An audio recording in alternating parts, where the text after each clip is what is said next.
节目开始上菜啦！记得订阅11点热炒店 YouTube 频道哦。11点热炒店。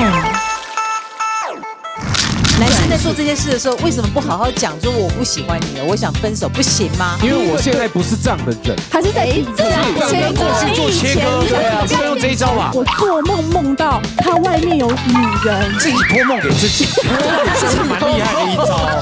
像我们恋爱脑，我们就是其实基本上谈恋爱，我就是马子狗，一定是亲自接送嘛。然后他说没关系啊，我可以自己回去啊，蛮受伤。那我说不是啊，我就是也来载你了，那你到底在不爽什么？我快到那种高速公路，他竟然想开车门要跳车，对，然后现在优点都变缺点，对，然后他就开始想要跟我分手，才发现他被一个大陆的富婆包养。男友被包养走了，包养走了，羡慕，你有羡慕，羡慕。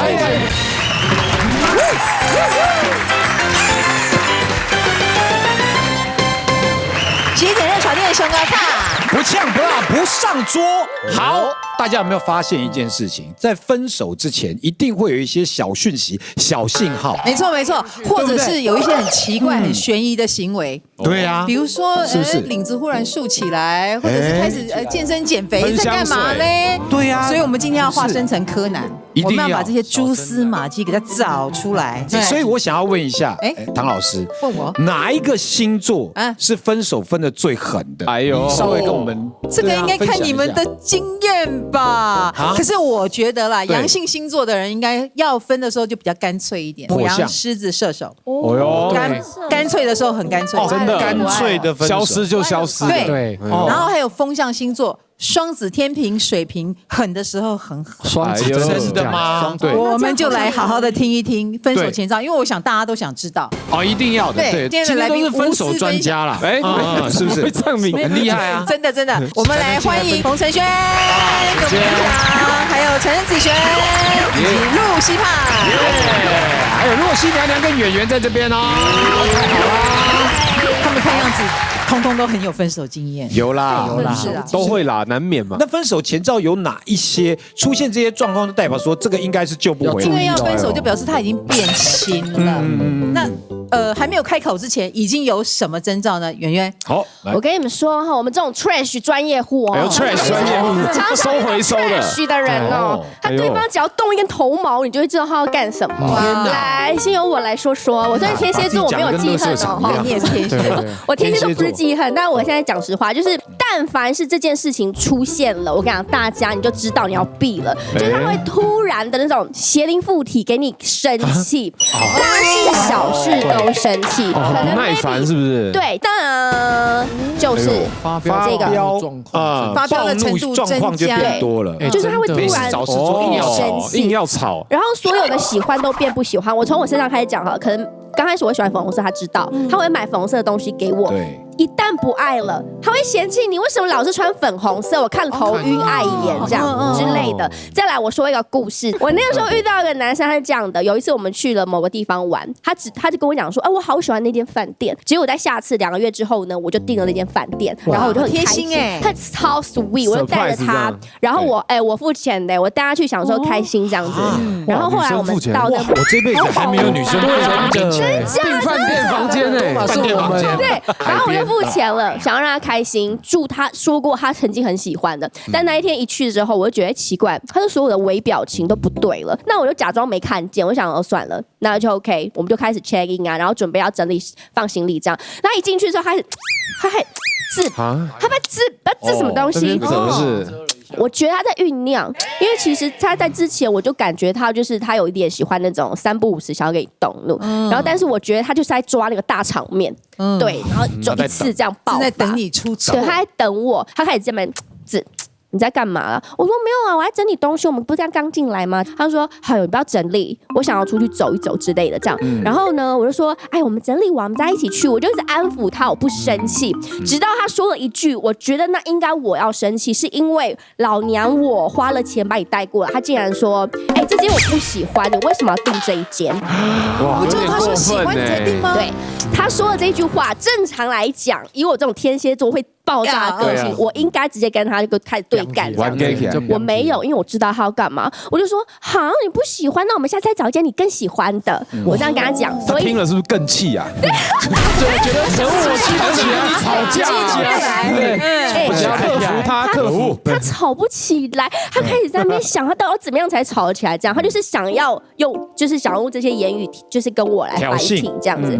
但我知道他的招，然后我就猜招，然后后来终于呢，他跟我在那边对峙了一阵子之后，他自己想说他演不下去了，于是他就说：“哦，好了，你去整理你的啦，我想要透透气，我想要出去了这样子。”然后他就直接他也不跟你演了，他就直接说他要走了。然后于是他把我丢在那一间我为他订了喜欢的饭店，然后就出去。那时候是在check in 时间是2点钟。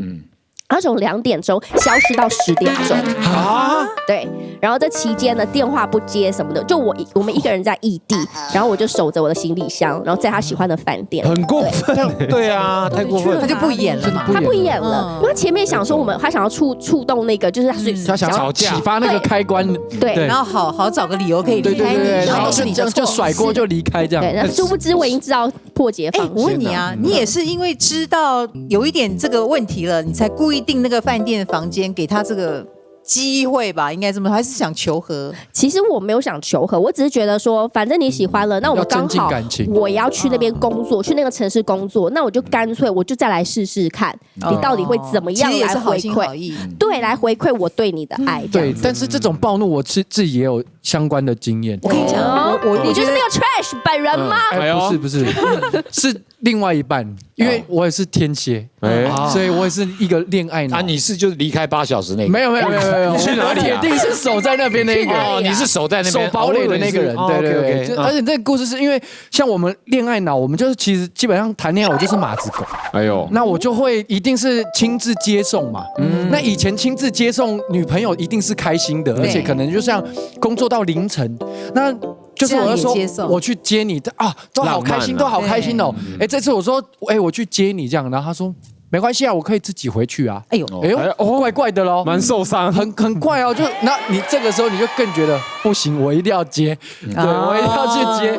好，我说那你就老地方见吧，这样。我开车到了，而且那时候已经凌晨，所以都没有车啊。对，所以如果没有人是很明显的吧？奇怪，我就传简讯说你人在哪里这样，然后他就说。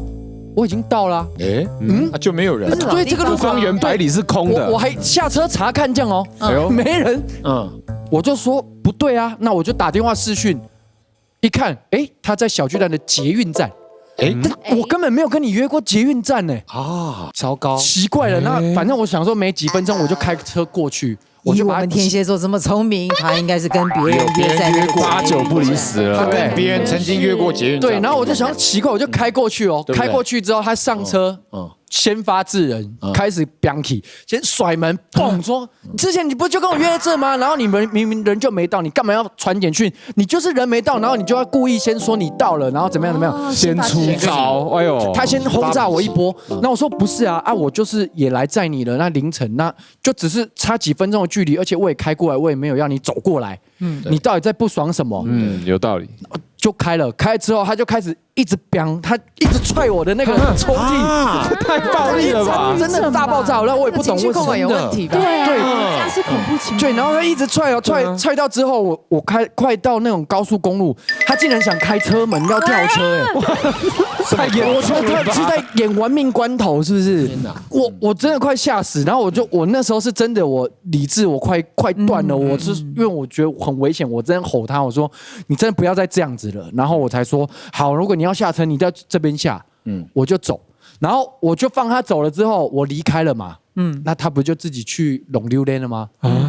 我3、4天我找不到他你等于成全了他，而且他就直接跟你冷战嘛，因为你跟我吵架，他跟你冷战啊，他可以3、4天，这个时候就是他的爽3天，他的空间了。对，后面我看下车的时候多开心啊！这些想吵架的人就是要下车马上这就是他要的，对，吵架太好了，后面至少可以冷战3天哦。对，他就是已经算好之后，哇，限动就是一些跟男生的亲密，天哪，合照这样，直接抛限动，他直接抛，他就是直接要挑，但是他玩完了之后，他就会自己会会说啊，你最近怎么又怎么样不理我，又会回来这这样样。不行又说是你不理他，对对对，就是会 PUA 你这样。然后后面我是真的觉得不行，我才觉得算了，掰了这样。怕人的话给啦。嘿，那这样比起来，那虽然不应8小该检讨时还好。被害者， 8小时是还好，但是比起来我好多了你有这么讨人厌吗？不是，为什么你对他那么好？对，不是他，而且就是他都会觉得说你不照顾他。今天不是很奇怪，就是我觉得有些人就是会觉得那是理所当然，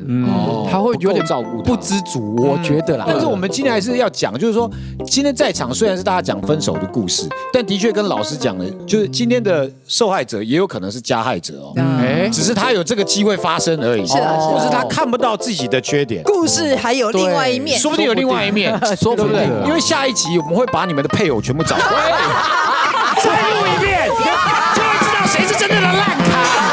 这一集血肠了。我有交过一任，然后就我其实是不太会去看名牌啊，或是喜欢名牌这件事情。然后那时候交的那任男友，他就觉得说，哇，我勤俭持家，然后就是不喜欢名牌，然后不爱世俗的一切，这样他觉得很棒。然后结果交往到大概半年后吧，他就开始就我们跟朋友一起出去吃饭，然后朋友就说，你知道最近那个什么什么牌子出了什么东西？然后我就会说，哈，你在说什么？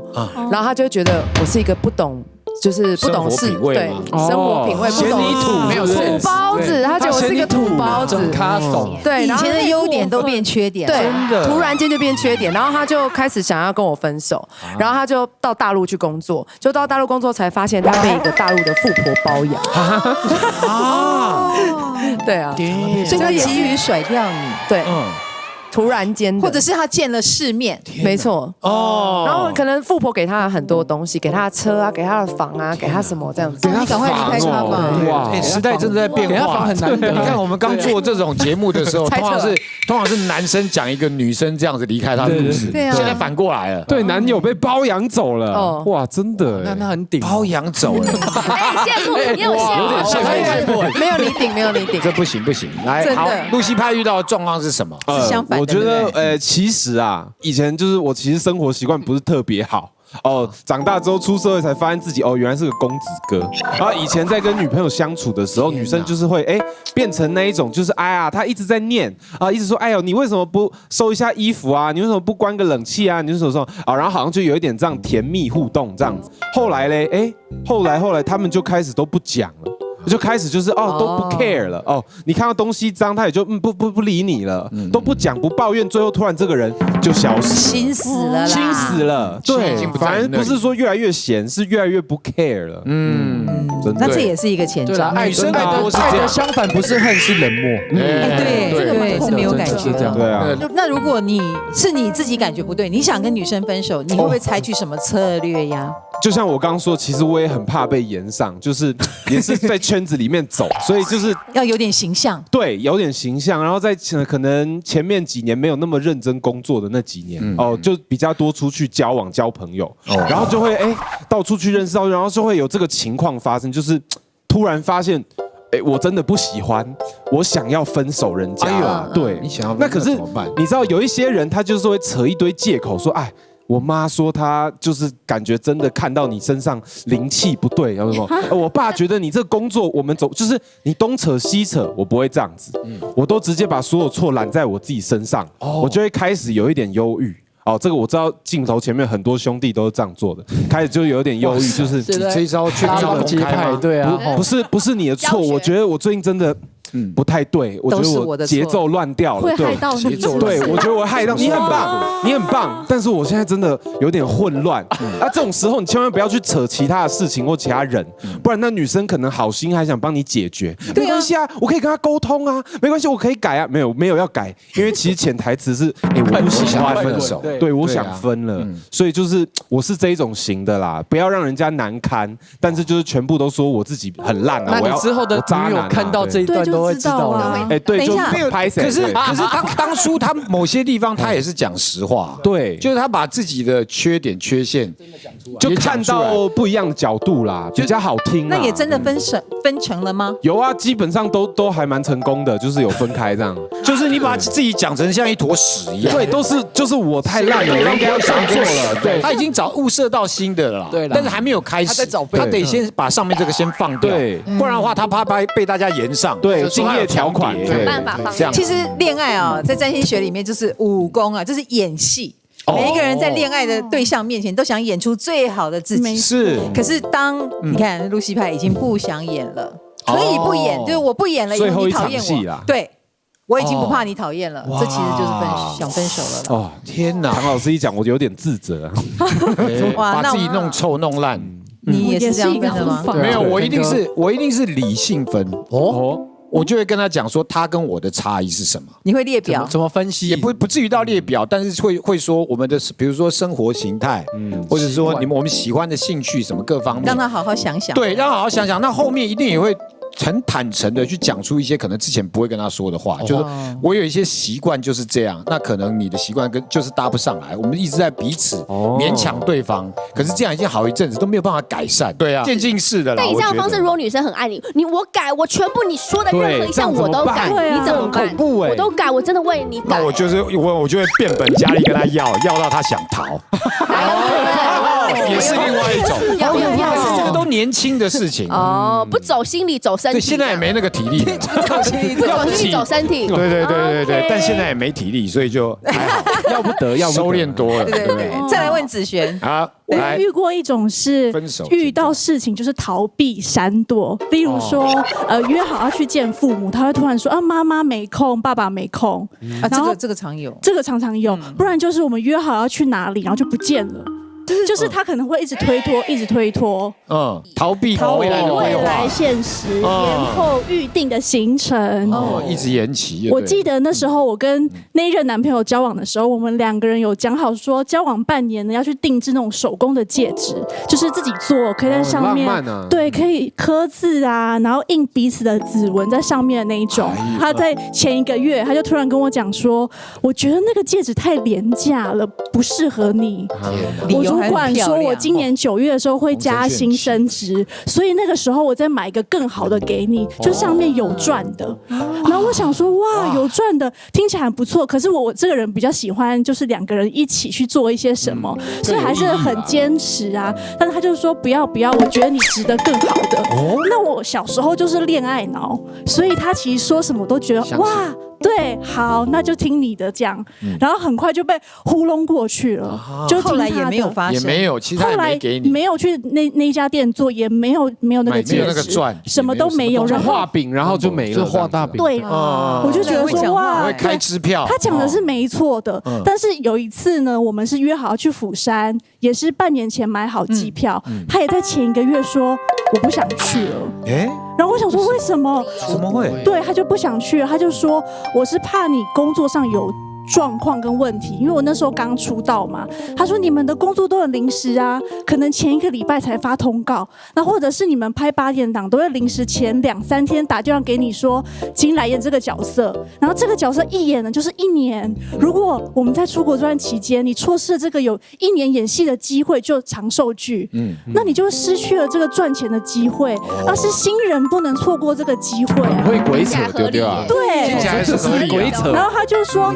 除非你已经稳定到说我可以3个月不工作了，那我们再去啊，这样。哇，你遇到大魔王。然后我就想说，哇，你讲的也对，因为我的确是要好好的拼事业，所以最后我也就没去了，我就听他的也没去，但有没有工作也没有啦，就觉得说，就好像他说的没错，然后我就是这一段，她男朋友只是证实了她当时的不红而已，然后他也没有怎么会这样子呢？没有跟男朋友出去，然后也没有通告，那怎么办？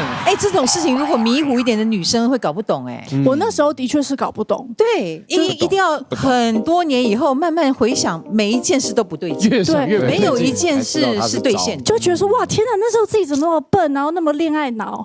对。他那个时候其实是有，因为我们是远距离恋爱，我在台北，他在新竹，我们只有6日可以见面，所以那个时候他有认识一个也住在新竹的女生，但他没遇到我是他的，对，抓到了，他可能后来发现说对方比较适合他，所以他就慢慢的想要疏远我。但是因为我觉得我很好搞定的是，我的底线就是不能有别人，他就直接跟我说，我喜欢上别的女生，然后他是一般上班族，他有稳定的收入，你没有他还攻击你的工作，他说你这样太不稳定了，如果以后要结婚生小孩，是2个人要经营的啊，烂了。他跟别人在一起还不讲自己渣，然后还说你烂，对，他说出他的需求，然后我听一听就觉得说，哇，烂哦，不行，糟糕，就分手了，真的分得好，分得太会讲话，就一些住新竹的要小心了。还好没有带他去见家人，带到去见家人之后更难分了。对，像我之前有个例子是这样的，但是坏人是我啊，就是我那时候跟男朋友没有交很稳定，可是他一直很想把我带去见他家人，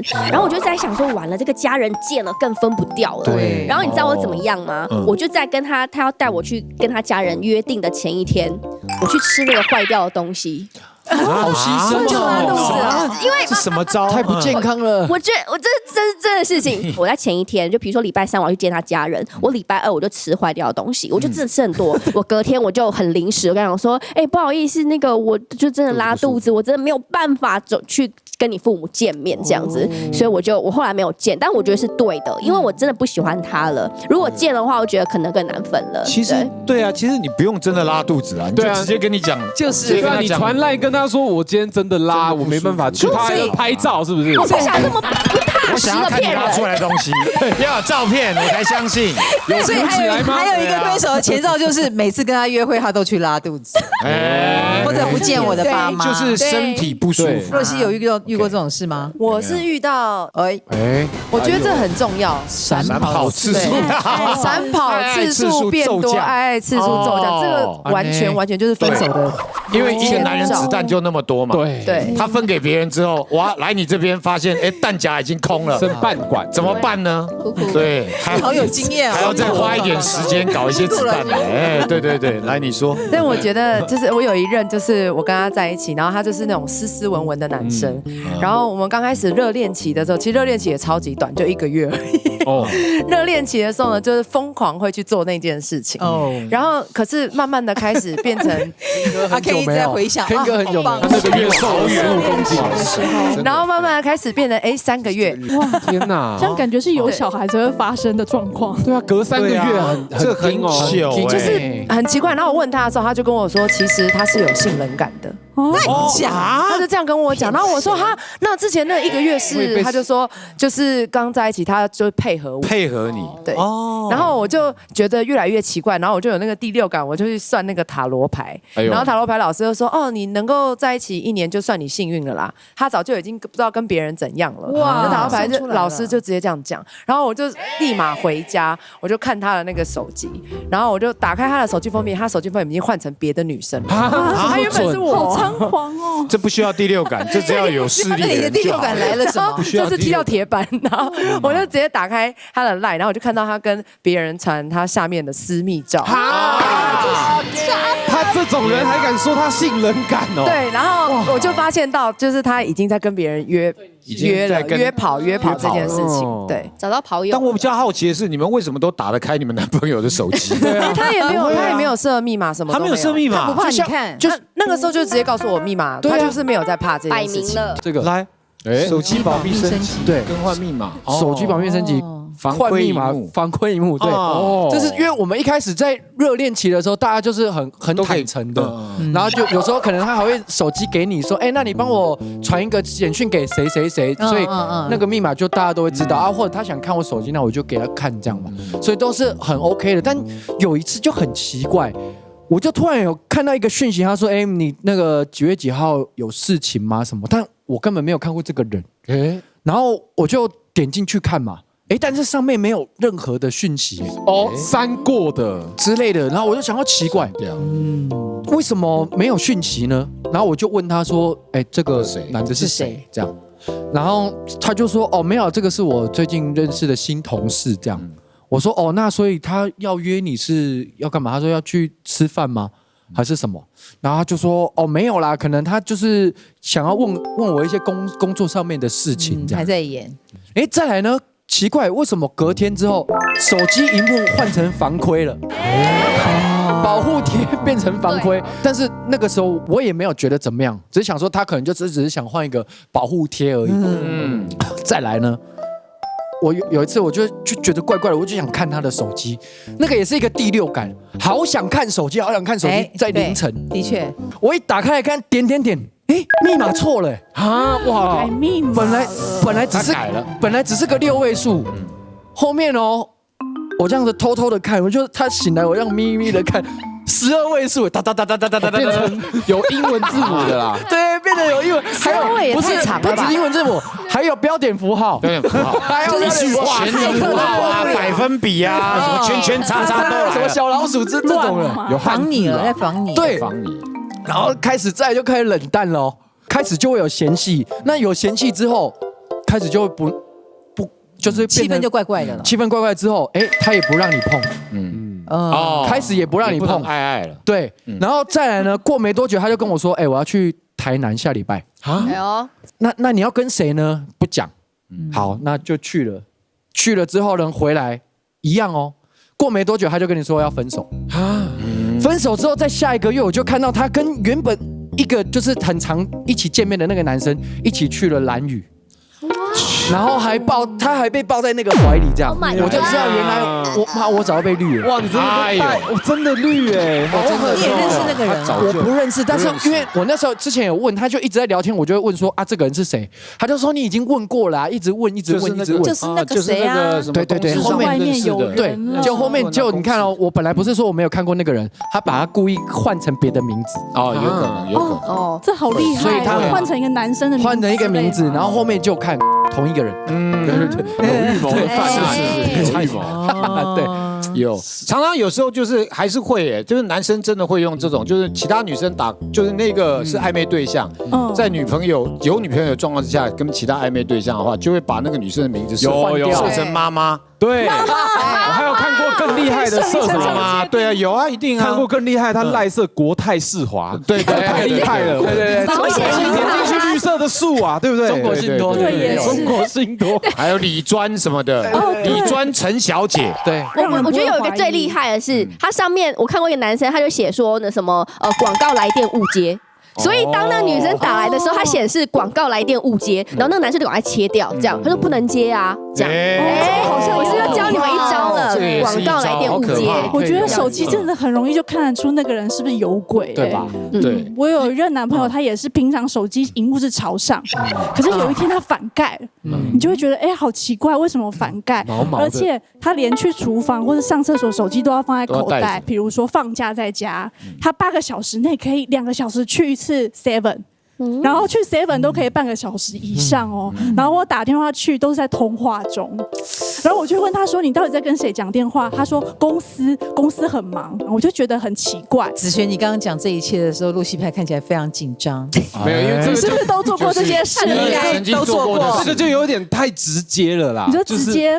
就的确可以想象，对啊，基本上就是有一点对写在脸上，对我就是喜欢上别人。可是就是没有证据，所以就想说一定要找到那个证据。对啊，露西派，男生在做这些事的时候，为什么不好好讲说我不喜欢你了，我想分手，不行吗？我不知道，可能在不想做坏人，确定吗？因为我现在不是这样的人，还是在比较。可是因为我现在不是这样的人，过去做切割，对啊，不要用这一招吧。就是可能曾经有过这样子的情况下。就是说，可能因为性格，就是说自信心不够全面，然后就会觉得说，哇，很多女孩子是愿意等我的那个 feel 会有一点无法自拔啦。对，你说心里这些男人知不知道这样子其实是很渣，是在出轨，绝对知道的。可是可能就是有一点哇上头，有一点刺激那样子，晕掉了啦。可是我觉得他这么大辣辣的，其实你真的很给他面子啊。没有，我后来有问他，但是因为我小时候真的是不面对现实的人呢，我就是不敢问。我是怎么问你们知道吗？我做梦到他外面有女人，真的我才问，这真的梦到，可能是日有所思夜有所梦。我也在想这件事情，自己托梦给自己，这是蛮厉害的一招。我看不下去了，一定要梦到才行哦。我小时候再睡，然后就梦到了。对，我醒过来就可以问他了。我梦到之后，我就说我梦到你在外面跟别的女生交往，你可以给我看你的手机吗？然后他就说你就有病啊，平常没事做啊，阴波待机才会这样，就又变成我的问题。对，所以后来我是跑去他公司楼下。等他。就有一次他跟我说他要开会，不能来找我，我就跑去他公司楼下等他。果然等了2-3个小时，就看到他一个人下楼，可是有另外一个女生在门口等他。就是他们没有牵手，也没有很亲密，可是他就搭那个女生的肩上车。所以最后我才跟他摊牌说，我看到了。天哪！才知道说又有别的女生。可是就是又被劈腿，他也承认，又被我看到了，勾肩就很明显。天，可是我觉得男生真的超多招的。你们刚才讲到那个手机的部分呢，你知道我有个男朋友，就是也是 trash 的部分，然后呢，他就是一直跟我频换密码，然后我就觉得奇怪，为什么我每次偷看完他的，就是想要偷看他手机的时候，他就会隔天就会换密码。结果你知道他怎么样知道我换密，就是我偷看他手机的吗？他在他手机上面用我的那个擦脸的那个乳液啊。他在他手机荧幕上面抹一层薄薄的，然后他手机就是一样，他大咧咧这样打开给你看。但是呢，我就会偷看嘛。那你知道女生就是会偷按那个指纹，就是他那个上面就会有你按过的痕迹。那他隔天他就看他那个手机荧幕，说看到我按了，他就马上换密码。他自己也有指纹啊？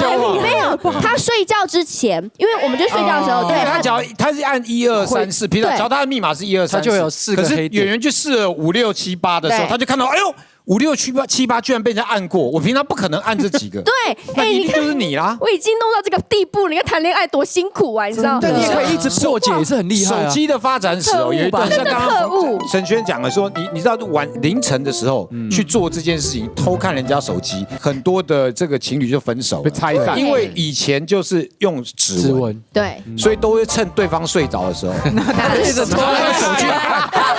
去按。哇塞，你看得开心的嘞，你可以看好几个小时。对啊，真的哦，真的有这样子。但我刚才说那个真的太厉害了啦，因为我面霜放在表面那个，我真的觉得他真的到底是哪里学来的东西啊？你后来怎么发现他用这一招？他直接跟我讲，分手之后他跟我讲的，我就觉得我还谢谢他，谢谢你。对，还跟我们要促膝长谈这样，然后我就说谢谢你教我这一些，你的这个让我成长我们俩互相谢谢这样子。太厉害了，那你这个有点太特务了，我是太特务。对啊，他这个什么 FBI 什么的，对，还有什么？我之前是有过，就是开始慢慢不参加我的聚会。就原本刚在一起的时候都会说，那我陪你一起去啊，或者是我载你一起去啊，对，有吧？大家都想认识你的朋友啊，对啊，我也想认识你的朋友，然后或是我们吃饭，永远晚餐都是我如果要跟我朋友吃，他都会在旁边的那种，然后默默的都来不及哈，对，默默开始可能大概3个月后，他就会说开始不参加我的聚会，然后开始我可能问他说，我晚上要跟那个谁谁谁吃饭，你要不要一起来啊？然后他就会说，不行我有事，然后默默到后面呢，就开始他是连那个回家都不回家的那种，就有点严重，就是在外面参加吗？没有在外面参加聚会，可能会到半夜，然后有时候到天亮，然后天亮回来的时候就会说，我喝醉啦什么的这样。借口很多，对，就是也好像很合理啦，就是蛮合理的，因为我有时候喝醉也是会喝到早上7点那种，可是他就是有一次好像喝到中午才回来，然后中午回来的时候，你也会发现到他回来的时候也是走路蛮正常的。就如果你是那种路倒在路边，那中午回来的话，就会就是宿醉，或是你回来第一件事，或衣服很脏，对，你回来第一件事情，而且你全身可能都是酒气，大概都是这样子。可是他不是他就是全身干干净净、香喷喷的，然后回来说，我路倒在路边，这个就有问题了，这完全就有问题，洗过澡了，很稳啊，看有没有那种饭店那种沐浴乳味道，酒醉的隔天那个味道，你站在超远的地方，你是绝对都闻得到。对啊，然后他的脸啊红啊什么这你都是看得出来的。他其实已经没有准备要好好骗你。对啊，男生戏也不演。对啊，他也不楼下 7灌2杯再上来，对不对？很逼真。我都会拔插头了，你看他都这样不演了。我觉得男生招真的很多像是我觉得你们有没有那种经验，就是你就是每一次，比如说你会跟对方问一些问题，在对话的时候，他把重点就会跳过，就会鬼打墙，怎么样就不回答。比如说我那时候有个男生，然后我就会问他说，那你今天呢？他先跟我讲说，我今天下班之后，或者我收工之后，我要跟朋友出去，然后我就会问，我就开始问说，是哦，你今天几点收工啊？那你跟你朋友要去哪里啊？那我可不可以去这样子？然后你们想要去哪里？我就开始问，然后问完一堆之后，他只回了我一个，没有，我等下大概7点收工。就没有了，他就不回答我，他就是鬼打墙不回答我。然后，但是我这种个性的人，我也算是很机车的女朋友，就是他这么一长串。因为你刚刚问这些，我下面想要打我们分手吧？哇塞，你要身家调查，我的下面问太多了吧？这绝对不是身家调查，这正常吗？你好好回答，我们天蝎真的不会问真的吗？是不是？每一个细节都要达到就对了。你只要看，你只要把我点 get 到，对你安抚好我就不会在那边惹你了。对呀，你好好第一题就答好了，对，后面没有8题 ，OK？对呀，你干嘛？你就想要选择题不要，你要申论题。然后呢，还是没有答。你真的像鳖一样，没有打雷，你就是不会放，对不对？不是咬住就不放。我就很简单，我只想知道第一个你跟谁出去，第二个你们去哪里，第三个你要不要带我？你啪啪啪把这个回答完，我就好了啊！哎，你真的吊起了我遥远以前的回忆。以前谈恋爱是这样，我们是天蝎座，我就说嘛，你只要回答我们问题就好了。给我要的。我那个男朋友就告诉我说，我在外面跟朋友们聚会，然后对，然后就讲得很模糊。那我们就 get 到一个重点，叫做你干嘛那么模糊？对，所以你在哪里跟朋友聚会？我在台北市。我说我知道你在台北市的哪里，范围也太大了。说我们现在在马路上，马路边，公园哪一条马路边？对，你知道我还有一个，我这变成好像我们很机车，可是你看他还敢回答我师大附近的马路边，师大附近的马路边，不给你一个正确的地址，你就直接一题就好了。就是不是我之前也有问过，我说哦，你跟朋友去喝酒哦，那你跟谁？我跟一个双鱼座的朋友，双鱼座的朋友，这个是没有问的。对啊，你有没有要回答我啊？什么叫双鱼座的朋友？真的，你不要这样挑战我们天蝎座。没有，但是我觉得这个有时候跟家庭教育有关的。因为我看过，像我爸我妈，我们几乎家里面的人，他出去外面，然后回家以后，假如我爸一样哦，都一样，出去外面回来以后，然后就说，你头多去倒，都出去啊，出去外口去倒，都是外口啊，你去创啥？就去创一挂代志啊。有回好像没回一样哦。但是你知道吗？他们就是问的人不，但是这不一样，就是问的人不是真心想要知道答案，那答的人就觉得说你只是在问我，在关心我，所以我也随便答一下就好了，对，互动一下。所以，但是这个对天蝎座是不行的。我们是真心的，我们真的想知道你跟谁出去。你不能跟挤牙膏一样啊！你挤出来一点点，然后这边就挤呀，他就想要知道我到底可以问到。你越回避，我们会觉得你越有鬼。跟谁？你讲那个名字就好。什么叫双鱼座的朋友？对。其实你讲了一个我们不认识的人名，然后讲得很真，我们就会说好，我们也不想知道那么多，你走吧。对，真的就放你走了耶。对，你文不对题，我们就是生气，我就想知道。对，何必呢？所以要直白一点。对，对不对？这样知道怎么应付天蝎了哈。好。分手前兆是我们大家今天要讨论的嘛？正是这个专家露西派。对，其实今天讲这个分享这个故事，他是说，现在很多女生没有人不玩 IG 的，更不用说爱打扮的嘛，对不对？大家都把自己漂漂亮亮的，吸粉大家都会注意到，平常都有在追踪这些漂亮女生，她最近越 po 越少。越来越少，然后你大概就知道他可能下世了，对他可能已经下一阶段了。可是其实，在交往当中颠倒过来的时候就非常可怕这样子。我曾经有一个好兄弟，他是一个工程师，然后我们大家我是宅男嘛，我们就一起玩游戏天天。然后有一天他就开始会拉一个女孩子一起进来玩，就跟他聊天，都有来有回，我就感觉出来，他们就是那样啦，想要年轻人的恋爱这样子。然后慢慢的，因为男生是那种腼腆型工程师，然后我们就后来就说，你们到底怎么样？有没有搞头？他说有，其实他们已经交往了这样子。我就说然后交往了，那就 IG 拿来看啊这样。因为我兄弟他就是腼腆的就发过来一看，女生是那种超辣，就基本上是已经就是要。照片上面还放一个 emoji 去挡点的那一种就是那种，对，就是不是要这么大的 emoji 才能挡得到，就看情况。你们有放大？对，就你们硬放大看。对，就是你们男生一定会放大看，你知道吗？我们仔细欣赏嘛，对，仔细欣赏。对，然后我就说变态啊！我就说兄弟，后来我们看到连看书的时候都会想要去放大那个照片，对，越看越近这样子。骗书，好兄弟，我们就跟他说，这女生这样子算是比较挑比较艳的你替她担心。对，小心一点。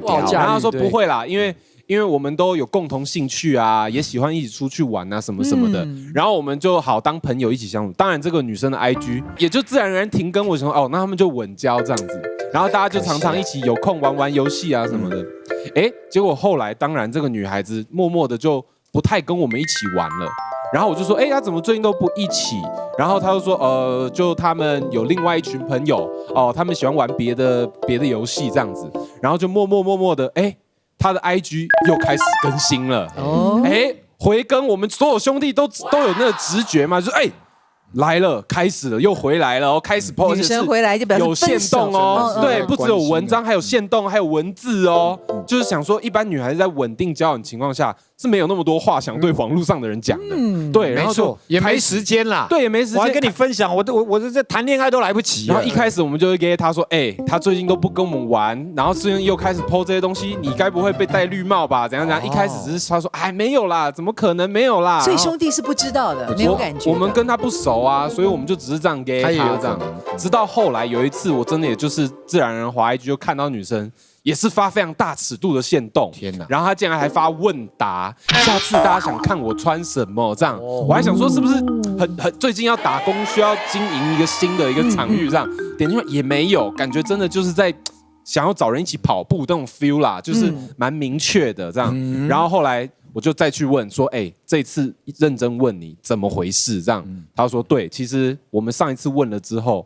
他后面真的就跟另外一拖的人一模一样的套路，又是另外一个宅男工程师，就消失就去了，而且这个还是他朋友，就是朋友，对，因为一群男生一起玩嘛，然后这个女生进来就一个表兄弟，对，表兄弟了。我就跟他说，这种的真的不好，真的要认清，这是一个可以观察的点。对，哇，男生遇到这种事情应该很痛。圈圈有遇过吗？不是我觉得有一种征兆是也可以遵守的，就是他开始爱打扮，或者是突然跟你说，我要减肥。想改变自己的外貌，这个也是。可是减肥不是女生常嚷嚷的吗？对啊，你们女生的但是女生不是在减肥，就在减肥的路上啊。没有，对啊，但因为这个人他是可以站，他就不会坐；可以坐，他就不会躺。你已经知道他的习惯了。对，他就是反正他猪啊，对他就是可以一个最懒的那一种，他就是个 lazy。现在居然开始跑步了。对，然后他现在开始突然跟你说他好想要去瑜伽，好想去健身房哦。我想说不对啊，你以前就不是这种人啊，你就是可以躺着你就躺着的人呢。然后呢，开始他就觉得说你在阻止我变漂亮，你为什么要阻止我？你在阻止他进步，他就这样觉得。他这样觉得，没有，我就说，但没有啊。之前你说你要去运动的时候，你想去脚踏车，我也是陪你去骑脚踏车。是，结果后面搞半天，是因为已经认识了一个健身房教练。对，好积极哦，哇塞！对，我觉得这样综合起来，很多的因素啊是可控的。就比如说，我可以变瘦啊、变美啊、变干嘛之类，但有一个因素不可控，那就是你的 family， 你的原生家庭来了。开始参加家庭聚会 ，You are moving out from your family. Continue. 呀，好啊，就是家人这件事情啦。就是我在交往的时候，其实你们两个会很容易知道说对方到底是不是爱不爱家，他跟他家庭的连结度有多深。然后其实我那一任男朋友他是从来不会提到他家人，就是我感觉他跟他家人是很陌生，就家庭关系不是很好的。当他想要分手的时候。竟然就在那个月当中呢，他的家人全部回来了，他的家人全部回归了。就比如说，他就会跟我讲说呢，baby， 我跟你讲，那个我侄女要结婚了，然后他说你也知道啊，我侄女他们家没有男生啊，所以他们就是请我去帮忙。然后因为我侄女，他说他侄女住的是不是这个城市的人，所以他必须要去帮忙这个婚礼接待啊什么的，所以他突然变成一个大好人。对，family guy 了呀，family。然后因为他说他侄女在南部啦，然后所以他说他可能要去个2-3天这样子，要去帮忙啊、接待啊、布置啊什么之类的。好，那我就记在心里面，他要去帮他侄女，因为要结婚了。好，他侄女结婚完呢，大概2个月过后，他又来。然后他跟我讲说，我有点 shock， 我在想说你是脑袋是有问题是不是？他就跟我讲说 ，baby， 我跟你说哦，你知道吗？他讲好像很自然这样子。baby， 我跟你说，你知道吗？我那个阿姨的女儿，我侄女啊，她最近要结婚了。要结，重复了2个。他跟我讲了，他讲我侄女，我当然我就不动声色，我就说侄女要结婚呐，是哦，她可能是不是应该不是在北部啊？然后他还没有感觉，他说对啊，他那个我那个侄女她是在南部这样，所以他可能又要去帮忙，然后干嘛干嘛之类的。我不动声色。好，到了那天他之后，我就说你拍一下，小 baby， 你们现在应该是已经差不多晚宴了吧？你跟我讲日期这样啊，你要不要拍一下你们桌菜？我好想知道这样子。他真的拍给我，但你知道吗？他给我的照片，他是晚宴哦，他那个白痴，他拍给我的照片是套中岛的那种板豆的那种桌子，然后你知道为什么我知道吗？因为那个照片除了还有微微的浮水印之外呢，后面那个窗户是白色的，就是白天装的照片，对，真假的啊？太不用心了。我就 Hello， 为什么不干脆直接分手算了？对啊，你是其实我那时候心已经冷了，我觉得你是把我当白痴，你是不是靠着说我对你还有一点爱这样子？那我就想说，我自己心里有一个底了，但是我跟他没多久，这次很快，他2个月嘛，对不对？这次很快，他下个礼拜。然后我在想说，他又跟我讲说，他的那个亲戚又要结婚了，对，第3次啊！你说子女娶第3个，就是嫁第3次，太夸张。然后我就觉得你真的太过分，你是把我当笨蛋。然后我这次我就不忍，他可能认为他阿姨有很多的女子女这样子，对。然后他又跟我讲的时候，我阿姨的女儿要结婚了，于是我就在电话里面说，是不是你的侄女 baby？ 我跟你讲，你的侄女已经结第3次婚了，在近期这样子。然后我就直接跟他分手，因为我觉得你这样子在侮辱我，你除了骗我之外，你还在侮辱我。其实我真的觉得遇到这种事情，真的直接分手，不要跟他盯下去了，也不要看他演，真的越看越讨厌。这个就是因为我们可能已经不是那么年轻了，我们就已经有一些社会历练，就觉得说长痛不如短痛，就直接讲就好，因为我们曾经经历过。因为现在讲的一些故事很多都是你们可能比较年轻的时候没有遇过。对，而且我们今天分享了这些分手前的前兆，我觉得就很像感冒前的喉咙痛，怎么样？你有感觉，你好好的治疗它，说不定还有补救的机会。对，要不然就变重感冒，是，要不然就是绝症了。不要等到越来越严重，救不回来就拜拜了，提早治疗。对，所以今天或不要治疗，都是我们感情上面的医生。是的，对，谢谢你们，谢谢啊，以身试法，告诉我们这么多征兆，直接活菩萨，谢谢。感谢大家收看，记得订阅11点热炒店 YouTube 频道。See you next time, together forever.